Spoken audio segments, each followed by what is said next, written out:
ایک بندہ منڈی سے آلو لے کے 20 کلومیٹر دور جا کے بیچتا ہے کسی بڑی مارکیٹ میں،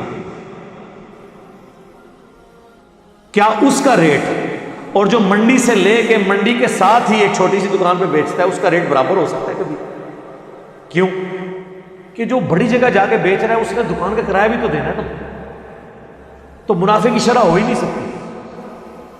منافع کی شرح کو ایک چیز کنٹرول کرتی ہے کہ آپ نے ذخیرہ دوزی نہیں کرنی، مارکیٹ سے پورا آلو نہیں اٹھا لینا۔ آلو آپ بے شک 1,00,000 روپے کلو بیچ، کوئی ممانع نہیں، تو خریدے گے ہی نہیں۔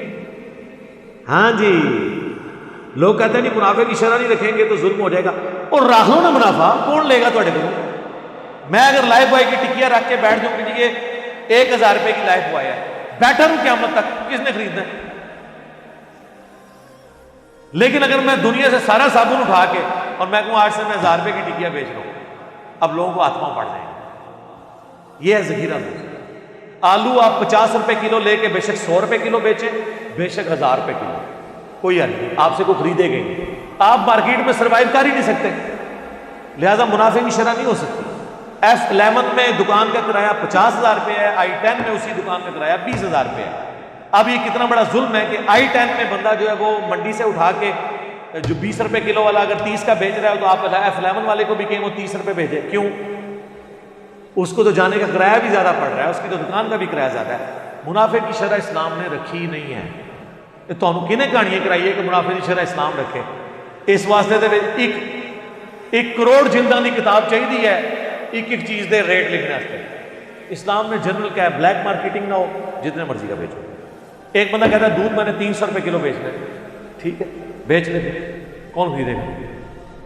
نہیں خریدے، منافع کی شرح ہو ہی نہیں سکتی۔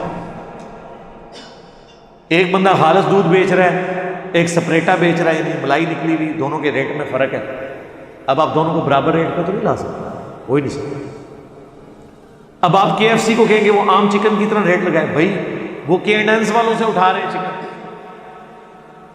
آپ چکن لے رہے ہیں 300 روپے کلو، ان کو پڑ رہا ہے 1,000 روپے کلو یا 500 روپے کلو، تو وہ کس طرح آپ کو اس ریٹ پہ دے دیں؟ کہتے ہیں جی وہ جی ہماری ریڈی پہ تو 50 روپے کے اتنے چپس ملتے ہیں اور KFC والے 100 روپے کے اتنے سے دیتے ہیں۔ سر KFC نے جڑا آلو لیا وہ 1,000 روپے کلو ہے، تو تس جڑے آلو کے چپس کھا رہے ہو وہ 50 روپے کلو ہے، تو اپنی عقل بھی سوچیں۔ تو چپسوں کے کوئی ریٹ کا منافع طے نہیں ہو سکتا، منافع کسی چیز کا طے نہیں ہوگا۔ ذخیرہ اندوزی بلیک مارکیٹنگ نہیں ہوگی، اس کے بعد جتنے مرضی کا بیچیں، کوئی مسئلہ نہیں۔ اور یہ تو بھی ہے